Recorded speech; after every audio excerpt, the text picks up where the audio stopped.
এটা কেমন আইন যে আমি আমার বান্ধবীর হলে আমি ঢুকতে পারবো না, আমি আমার বান্ধবীর হলে আমি ঢুকতে পারবো না? আপনি বুঝতেছেন আপনি কি বলতেছেন? তারা তামাশা করেন। কি করে?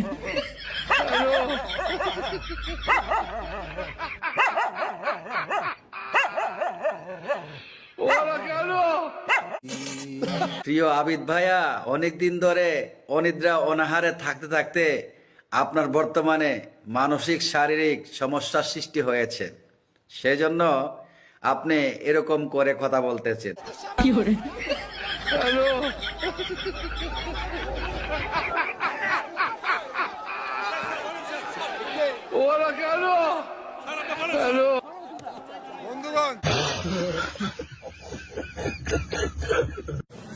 আপু আসসালামু আলাইকুম।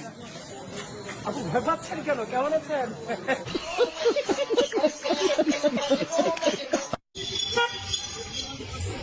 আপনি কি আমাদের বিশ্ববিদ্যালয়ের? আপনি একটু আগে বললেন বাংলা কলেজের, ভাই কথা বলেন। কি করে?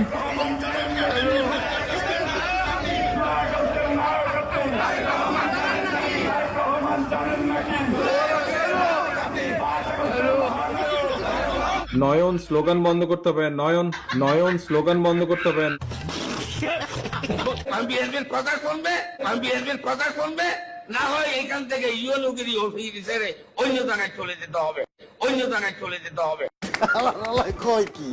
আমি কিন্তু কোন আলেমের মোনাজাতে আমিন বলি না, কারণ এই ছেলেটিকে শিখিয়ে দেওয়া হলো যে হে আল্লাহ আমি পাপী, তুমি দয়া করো, মাফ করো। না, আল্লাহর রহমতে আমি পাপী নই। এটা কোনো কথা? তুমি কে, আমি কে, রাজাকার রাজাকার, এটি সাধারণ ছাত্র জনতার স্লোগান। কিন্তু কে বলেছে?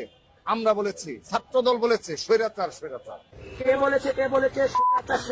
দুষ্কৃতিকারীরা স্লোগান দিয়েছে। আমাদের স্লোগান হচ্ছে কে বলেছে সরকার সরকার। তো বিশ্রী বোকা দিছে আমি নাকি ভারতীয় বেশ্যার ছেলে।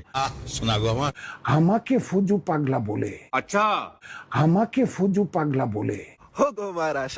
আমি জানিও তো না যে আমার নামে একটা শোকজ আসতে পারে, তো আগে মানুষ জানে। আমি কোনোদিন ভাবি নাই দল আমাকে সাসপেন্ড বা এক্সপেল করবে। তবে এটা সত্য যে আমি